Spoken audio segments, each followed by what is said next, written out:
Hey guys, Spooks here. We are playing the Stanley Parable for real this time. Now, I streamed it a few months ago, didn't make it very far, and then I went back and looked at the video, and I had like 3 screens on it. Like, it looked like this for some reason, but I think I fixed it. So let's begin the game. At least from what I can tell, I fixed it. Guess we'll find out. The end is never the end. Shoot, did I hit continue or new game? I think it matters.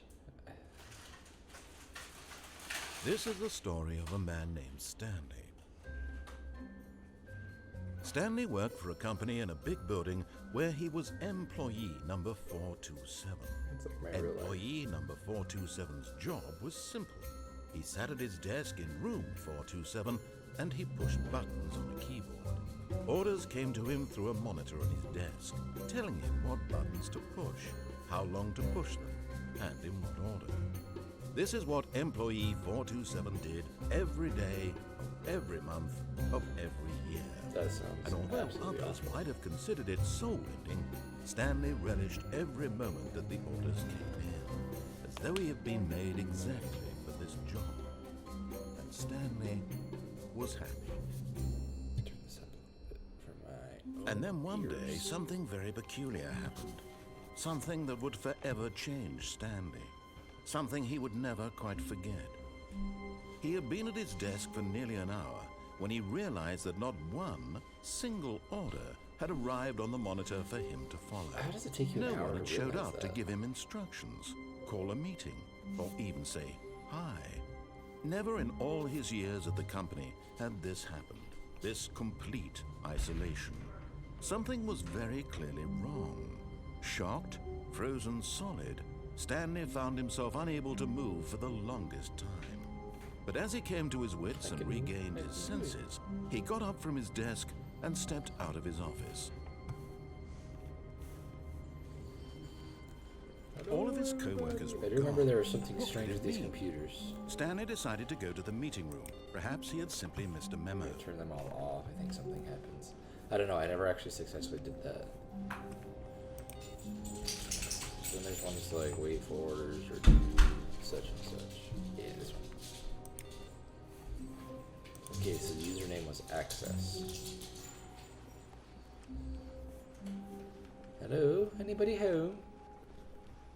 When Stanley came to a set of 2 open doors, he entered the door on his left. You got it. Huh.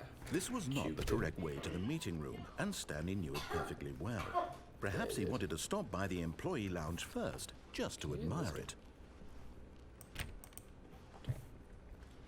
There's a computer screen in there. Sorry, as you can tell, I'm still not great with them.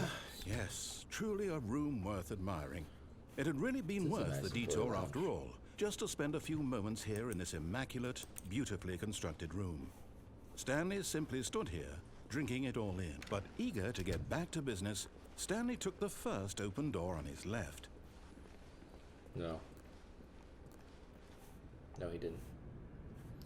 Stanley was so bad at following directions, it's incredible he wasn't 5 years ago. It's true. I'm gonna go on this. Look, Stanley, I think I'm gonna be perhaps honest, we've I don't gotten remember off what on any the of this wrong does. foot here. I just don't want to I'm do what he not your tells me to. enemy, really, I'm not. I realize that investing your trust in someone else can be difficult, but the fact is that the story has been about nothing but you all this time. There's someone you've been Someone? neglecting, Stanley. Someone you've forgotten about. Please, stop trying to make every decision by yourself. Now, No. I'm not asking for me, I'm asking for her. For her. This is it, Stanley. Your chance to redeem yourself, to put your work aside, to let her back into your life. Oh shoot. Today. She's been waiting. That's her, Stanley. It's my wife. My beautiful wife.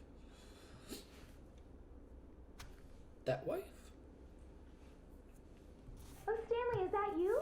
Hold on, sweetie. Sorry to keep you waiting. I'm just pulling the bread out of the oven. All right.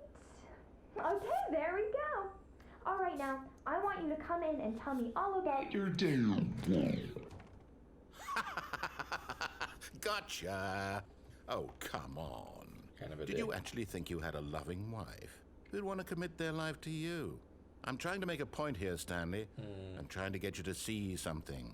Come inside. Let me show you what's really going on here. You're kind of a douche. That's what I'm seeing here. This is a very sad story about the death of a man named Stanley. Hold up. Press 7 on your keyboard. Stanley is quite a boring fellow. He has a job that demands nothing of him, and every button that he pushes is a reminder of the inconsequential nature of his existence. Look at him there, pushing buttons, doing exactly Oh, what the he's carpet's told to even do. longer. Oh, Now that's my he's desk. pushing a button. Now he's eating lunch. Now he's going home.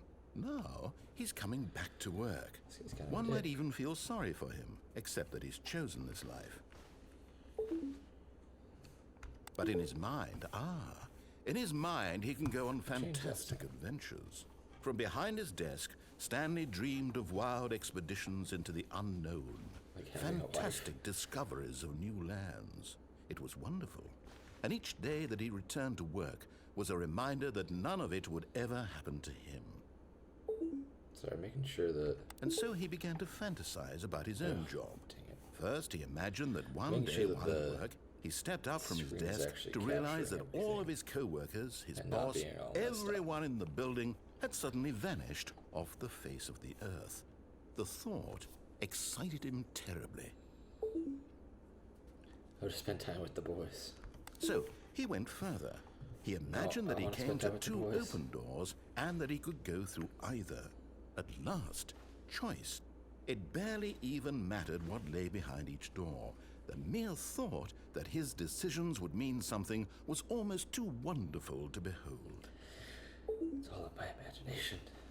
As he wandered through Oh, this well, fantasy world, he began to fill it unfortunate. with many possible paths and destinations. Down one path lay an enormous round room with monitors and mind controls. And down another was a yellow line that weaved in many directions. And down Excuse me, another was a what? game with a baby. And he called it the Stanley Parable. I've heard about the game with the baby. It was such a wonderful fantasy, and so in his head he relived it again, and then again, and again, over and Thought she was over, staring at me wishing and it beyond scared me a hope little that bit. it would never end, that he might always feel this free. Surely there's an answer down some new path, mustn't there be? Perhaps if he played just one more time. But there is no answer. How could there possibly be? In reality, all he's That doing was is rude. pushing the same buttons he always has. Nothing has changed. fun days. The longer he spends here, the more invested he gets. The more he forgets which life is the real one. And I'm trying to tell him this. That in this world, he can never be anything but an observer. That as long as he remains here, he's slowly killing himself. But he won't listen to me. He won't stop. Here, watch this. Stanley, the next time the screen asks you to push a button, do not do it. I'm not gonna do it.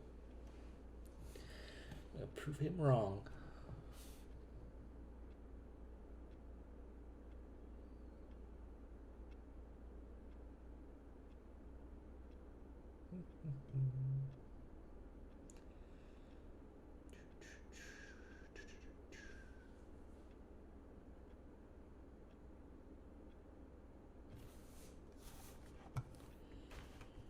How you doing it?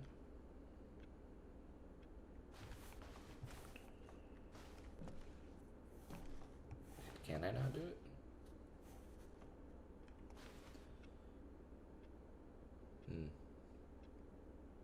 Okay, I don't think it'll let me not do it. You see? Can he just not hear me? You How know, can I I tell him tried. in a way that he'll understand that every second he remains here, he's electing to kill himself? How can I get him to see what I see? How can I make him look at himself? Easy I question. suppose I can't. Not in the way I want him to. But I don't make the rules. I Don't simply play pretend to to be my my intended friend. purpose, You're the same rude. as Stanley. We're not so different, I suppose. I'll try once you're more an to convey omniscient all this voice. to him. I'm compelled to. I must. Perhaps, well, maybe this time he'll see. Maybe this time. And I tried again, and Stanley pushed a button. And I tried again, and Stanley pushed a button. And I tried. Oh.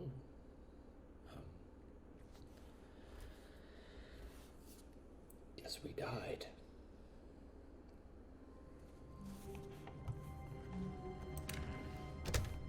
But Stanley simply couldn't handle the pressure. Oh, what if he had to make a decision? What if a crucial outcome fell under his I just decided responsibility? to prove him wrong. He had Be like, never "You been know trained what? for that. No. This couldn't go any way I except can do it." badly. The thing to do now, Stanley thought to himself, is to wait. Nothing will hurt me. Nothing will break me. In here I can be happy forever. I Yeah. will be happy. Pure joy. Stanley waited. Hours passed, then days. Had years gone by? He no longer had the ability to tell. But the one thing he knew for sure, beyond any doubt, was that if he waited long enough, the answers would come. Eventually, someday, they would arrive.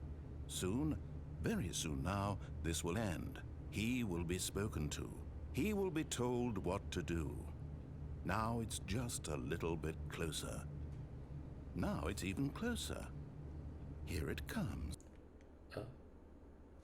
Oh. Guess that's an ending. Alright. Blue light coming from. Even now, Stanley's office was a distant memory. What did it look like? There was a computer, perhaps, and a painting. Was it a painting or a photo? He could no longer recall. It's painting. Oh, it's access.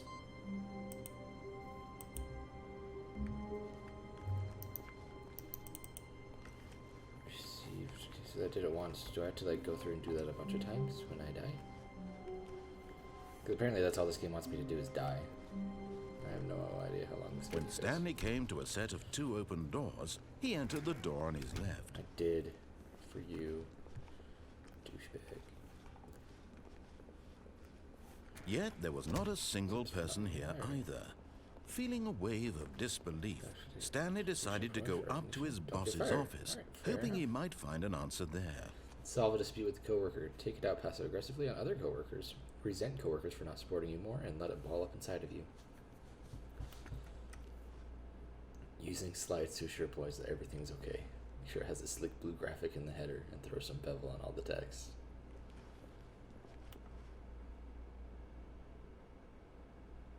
Oh, I'm unique. What's it? Anything in here has like secrets. Slides, charts and slides. It's like there's a lot of places they could have secrets. Alright, next day's agenda. Reef Fleet. Financial panic meeting.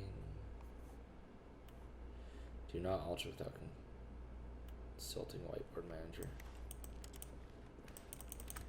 I wonder if I can get a... I wonder if I can get a marker and actually alter it. Dang, I don't think so.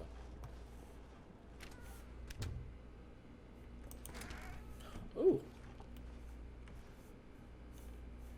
Stanley stepped into the broom closet, Yes, but there he was did. nothing here, so he turned around and got back on track. No, he didn't. Oh, some duct tape. There was nothing here. No choice to make, no path to follow, just an empty broom closet. Well, I'm No happy. reason to still be here.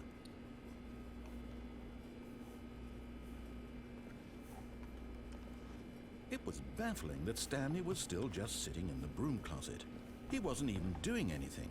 At least if there was something to interact with, he'd be justified in some way. As it is, he's literally just standing there doing sweet FA.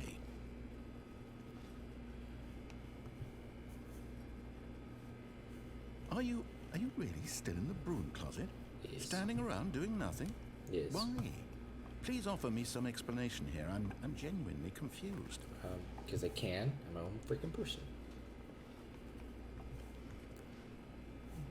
You do realize there's no choice or anything in here, right?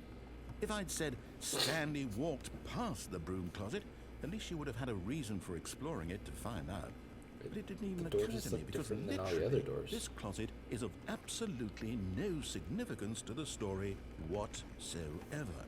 I never would have thought to mention it. There's something in here.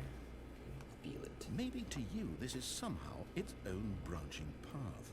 Maybe when you go talk about this with your friends, you'll say, "Oh, did you get the broom closet ending? The broom closet ending was my favorite." Yep, I it's gonna hope be your me. friends find this concerning. It's gonna be me to all you guys. Stanley was fat and ugly and really, really stupid.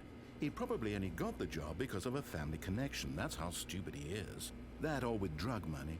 Also, Stanley is addicted to drugs and hookers. Okay. Just Well, I've come to personally a very attack me definite then, conclusion I about guess. what's going on right now. You're dead.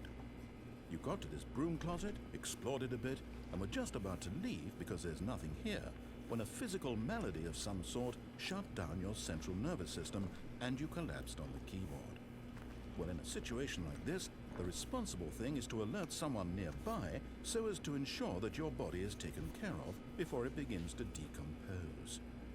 Hello? Anyone who happens to be nearby? The person at this computer is dead. He or she has fallen prey to any number of your countless human physiological vulnerabilities. It's indicative of the long-term sustainability of your species. Please remove their corpse from the area and instruct another human to take their place at the computer, making sure they understand basic first-person video game mechanics and filling them in on the history of narrative tropes in video gaming, so that the irony and insightful commentary of this game is not lost on them. All right, when you've done that, just step out into the hallway. Oh, okay. I think that might be all that we were getting. Nice little secret, though. Ah, second player. It's good to have you on board. I guarantee, coming to a staircase, Stanley dang walked it. upstairs to his boss's office. No. I'm gonna go down to Freddy Krueger's basement.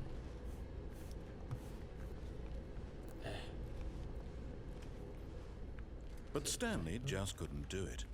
He considered the possibility of facing his boss, admitting he had left his post during work hours. He might be Scary. fired for that. And in such a competitive economy, why had he taken that risk? All because he believed everyone had vanished. His you gotta- boss would think he was gotta take what you crazy. can get. And then something occurred to Stanley. Maybe, he thought to himself, maybe I am crazy. All of my co-workers blinking mysteriously out of existence in a single moment for no reason at all? None of it made any logical Sure, sense. these hallways don't And as Stanley connect. pondered this, Okay. he began to make other strange observations. For example, why couldn't he see his feet when he looked down? Why did doors close automatically behind him wherever he went?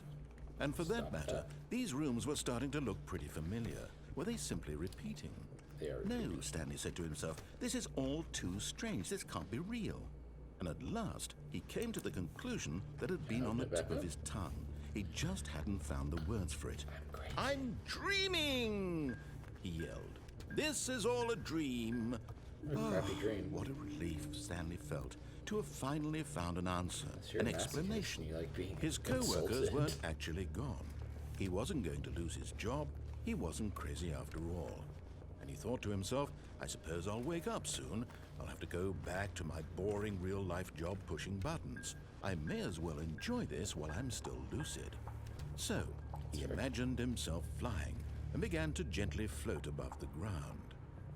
Then he imagined himself soaring through space on a magical starfield, and it too appeared. It was so much fun, and Stanley marveled cool. that he had still not woken up. How was he remaining so lucid? And then perhaps the strangest question of them all entered Stanley's head. One he was amazed he hadn't asked himself sooner. Why is there a voice in my head dictating everything that I'm doing and thinking? Now the voice was describing itself being considered by Stanley, who found it particularly Freaking meta. strange. I'm dreaming about a voice describing me, thinking about how it's describing my thoughts, he thought. And while he thought it all very odd and wondered if this voice spoke to all people in their dreams, the truth was that, of course, this was not a dream. How could it be? Was Stanley simply deceiving himself, believing that if he's asleep, he doesn't have to take responsibility for himself? Stanley is as awake right now as he's ever been in his life. Now, hearing the voice speak these words was quite a shock to Stanley. After all, he knew for certain, beyond a doubt, that this was in fact a dream.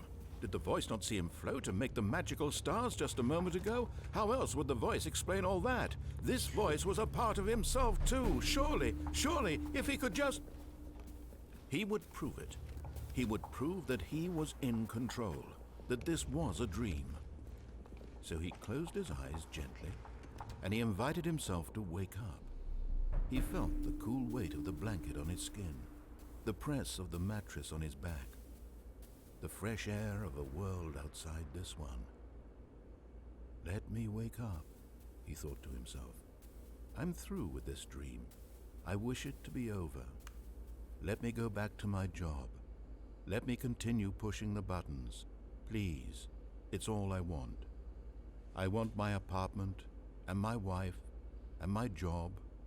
All I want is my life exactly the way it's always been. My life is normal. I am normal. Everything will be fine. I am okay.